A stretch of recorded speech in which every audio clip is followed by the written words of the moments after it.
Radhe Radhe everyone, जय माता दी। माता रानी की कृपा आप सभी पर बनी रहे। फ्रेंड्स, नवरात्रि चल रहे हैं और नवरात्रि में कुछ लोग अष्टमी के दिन कन्या पूजन करते हैं, कुछ लोग नवमी के दिन कन्या पूजन करते हैं। तो आज की वीडियो में हम जानेंगे कि अष्टमी और नवमी तिथि को माता रानी का पूजन कैसे किया जाता है। तो देखिए, चाहे आप अष्टमी के दिन कन्या पूजन करें या नवमी के दिन कन्या पूजन करें, कन्या पूजन से पहले माता रानी का पूजन किया जाता है।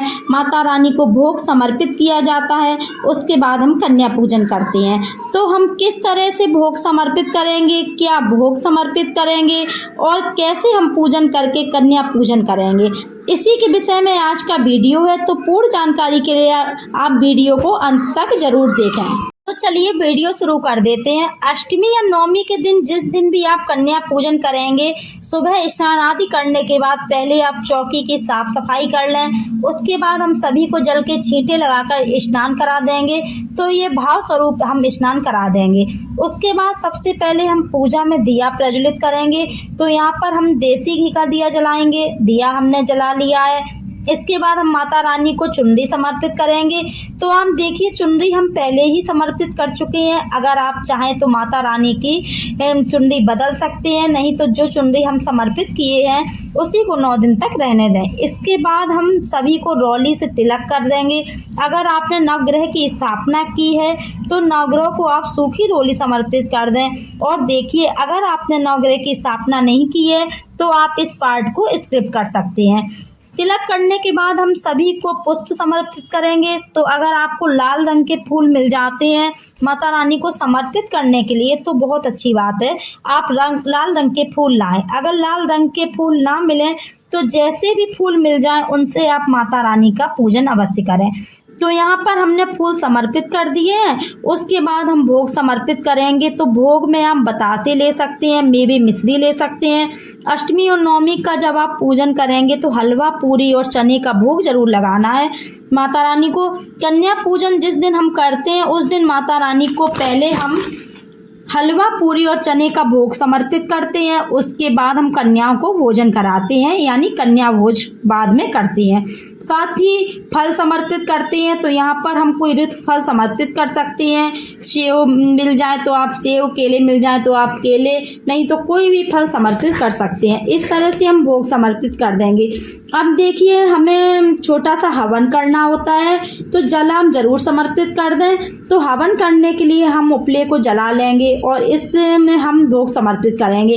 तो जब भी हम माता रानी को भोग समर्पित करते हैं तो पहले लौंग का जोड़ा चढ़ाते हैं। तो यहाँ पर देखिए, हम लौंग का जोड़ा ले लेंगे, 2 लौंग एक साथ चढ़ा देंगे। इसके बाद हम माता रानी को मीठा चढ़ाएंगे। उसके बाद जो भी आपने पूरी, हलवा और चने बनाए हैं वो हम माता रानी को समर्पित करेंगे। तो देखिए, हलवा, पूरी, चने का भोग माता रानी को अति प्रिय होता है। इसके लिए आखिरी नवरात्रि के दिन कुछ लोग, अष्टमी के दिन कुछ लोग, नवमी के दिन हलवा, पूरी, चना बनाकर माता रानी को भोग समर्पित करते हैं।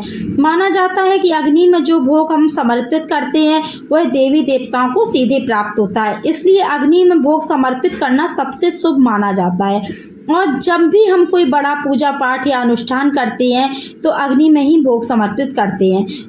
और मेन तो जो है वो अष्टमी के दिन हलवा, पूरी, चने का भोग लगाया जाता है, वो आप जरूर लगाएं। इसके बाद देखिए, हम जल के छींटे जरूर लगाएंगे। तो इस तरह से आप थोड़ा सा जल हाथ में लेकर इस तरह से 2 बार हवन के ऊपर बार दें और जल के छींटे जरूर लगाएं। तो इस तरह से हमें भोग समर्पित करना होता है। अष्टमी के दिन या नवमी के दिन, जिस दिन भी आप कन्या पूजन करेंगे उस दिन इस तरह से भोग जरूर समर्पित करें और धूप दीप दिखाकर माता रानी का पूजन करें। तो यहाँ पर हम धूप दीप दिखा देंगे और माता रानी की आरती करेंगे। तो यहाँ पर आप कपूर से भी आरती कर सकते हैं या दिया जलाकर भी आरती कर सकते हैं। तो इस तरह से हमें पूजन करना है। देखिए, पूजन के बाद जो आपने जल का लोटा लिया है वो जल हम पौधों में डाल देंगे और माता रानी से हाथ जोड़कर पूरे 9 दिन तक पूजा में जो भी कमी रही है उसके लिए क्षमा याचना करेंगे। इस तरह से अष्टमी या नवमी के दिन हमें सुबह सुबह माता रानी का पूजन करना है। पूजन करने के बाद फिर हमें कन्या खिलानी है।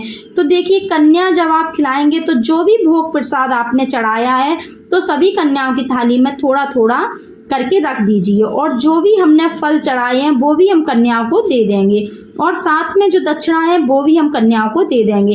इसके साथ ही देखिए हमारे यहाँ तो जो कलश हमने स्थापित किया है, कन्या पूजन के दिन ही इस कलश के ऊपर जो नारियल रखा जाता है उसे उठाकर पहले हम पूजा कर लेंगे, फिर माता रानी की, फिर इस नारियल का प्रसाद पहले माता रानी को समर्पित करेंगे। उसके बाद जो भी कन्याएं आएंगी सबको नारियल का प्रसाद दे देंगे और बाद में बचे हुए नारियल को प्रसाद रूप में घर के सभी सदस्यों को बांट देंगे। तो आपके यहाँ भी अगर नारियल का प्रसाद बांटा जाता है तो आप कन्या पूजन के दिन ही नारियल को उठा सकते हैं, हमें चौकी नहीं उठानी है। तो सब घरों की थोड़ी परंपराएं अलग अलग होती हैं। आपके परिवार में जैसे नारियल को किया जाता हो आप उसी तरह से उठा सकते हैं। चौकी दशहरे के दिन ही उठानी है। पूरे 9 दिन तक माता रानी घर में विराजमान रहनी चाहिए और दोनों समय इस चौकी पर दिया जरूर जलना चाहिए। फ्रेंड्स, इस तरह से बहुत सरल तरीके से अष्टमी और नवमी का पूजन करते हैं।